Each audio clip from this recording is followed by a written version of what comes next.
Okay, so I've got a Stabbycraft 2400 Super Cab, and I'm running, which comes standard with them, a Rule LP900S Low Pro bilge pump, which has a small little grate, about 3 centimeters by 3 centimeters, for which it has to pick up water from, which very easily blocks.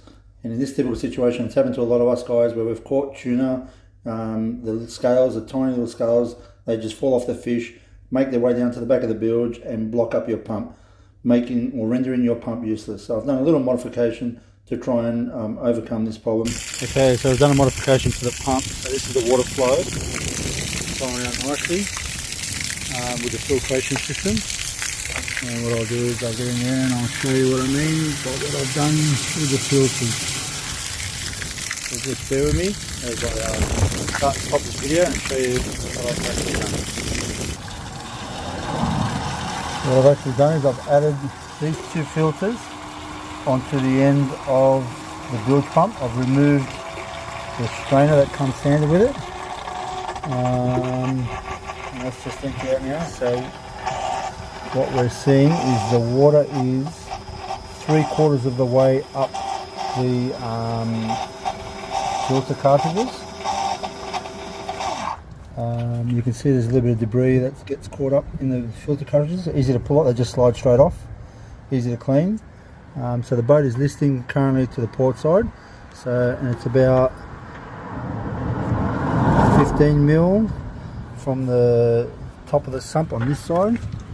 So because it's listing to the port side on this side here, it's about 25 mil. So theoretically when out at sea, it'll probably be, maybe 15-20 mil from the top of that sump. How much of that water is going to slosh around inside the hull, I'm not sure, but after my last experience, I'd rather have 5 litres sloshing around in there than to have 400 litres because of pump failure, because of the fish scales getting caught up inside those filters. So I've joined 2 filters together. You can even join 3 filters. So Mark II version of these filters is, so I've now purchased some more of these filters.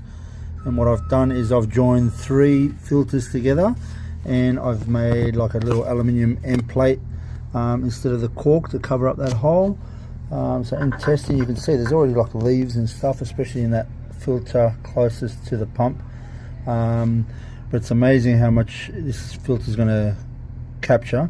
So probably the biggest concern is will it capture too much? So once upon a time, all that smaller debris used to get sucked up and pumped out with no adverse effect to the pump, but now it's going to be getting captured in the filter, so it's going to theoretically block the filter up quicker. But I've done a little bit of maths, and each filter, if you were to unravel that paper element, it would be 750 millimeters long by 75 millimeters wide.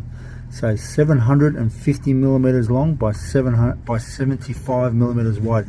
When you consider the grate that comes standard with the pump, that little grate that's about 4 centimeters by 3 centimeters. So it's 30 by 40. It's 120 millimeters square, as opposed to, well, you do the math, 750 mil long by 75 mil wide. That's if you were to unravel all that paper element off one filter. Now I've got 3 of those, so there's a lot of surface area to block before that pump totally doesn't flow any water through it. So this is now the original pump that I've taken out, and I've put a brand new pump in there because the brand new pump hasn't seen any water, and it's going to see only filtered water as of now. This pump did get a little bit of hair caught between the impeller and the body housing, and I think it put maybe the impeller a little bit out of balance, and it's got the slightest little buzzing noise, which for most people you wouldn't even notice it, but I do spend some nights on the boat where I sleep on the boat, and that little buzzing noise, when it comes on, it sort of transfers that vibration through the hole. And it used to drive me insane. Having said that, I no longer mount the pump. It's no longer fixed to the bottom, so by having it not screwed down to the bottom of the hole, will probably stop the vibrations. But nonetheless, I want a redundant pump. I want a spare one, and the way I do mine is I run Deutsch plugs on all my pumps, whether it be deck wash, bilge pumps, tuna tube pumps. That way I can interchange between them all. In the event that I lose a live bait tank pump while I'm out there, I can make the tuna tube pump redundant and swap them over. But anyway, back to the subject. So let me explain a little bit about how these pumps work. Inside this blue housing there is the pickup for the opening for the impeller. These pumps aren't able to suck. So if the water is halfway up the impeller and the pump turns on, it still won't suck the water. If it gets air in the impeller, the pump won't suck. So the impeller has to be totally submerged for it to start sucking the water, and once it starts sucking, then it creates a suction, a vacuum effect. So when the pump has the standard foot on there, the water will rise up to 5 centimeters high, and when my pump turns on, or I turn the pump on, it'll start drawing the water. As it draws the water, now it'll create a suction from down the bottom, and it will draw down all the way up to the top of these fins, which is about 15, let's call it 2 centimeters. So 2 centimeters from the bottom of the deck. So by me having my filter on there, what happens is when the water draws down to level with the top of the impeller, it'll aerate and it'll stop sucking water. So in theory, I'll have about 5 centimeters of water left in my sump, as opposed to with this, the standard setup, I'll have only 2 centimeters of water in my sump. Now that theory works when you are in totally glassed out, calm conditions. When you're out at sea and you're rocking and rolling and that pump is swaying left to right, there'll be a stage where the impeller will get aerated, it'll cavitate, and once it cavitates, it'll stop drawing water until the boat either stops rocking or the water level comes up to pass the impeller again. So am I going backwards by putting those pumps on there and the water is going to leave 5 centimeters of water in the sump? I don't think so. I reckon there's already 5 centimeters of water even with this setup when I'm out at sea, because of the rocking of the boat and the impeller aerates. So that's what's happening with, that's what's going to happen with the pickup. For those of you that are querying, I've only got 5 or 6 centimeters of water left in the sump now, as opposed to once upon a time when there was only 2 centimeters. 2 centimeters of water in the pump is only when under perfect conditions, when there's no swell or no chop or anything like that. Okay.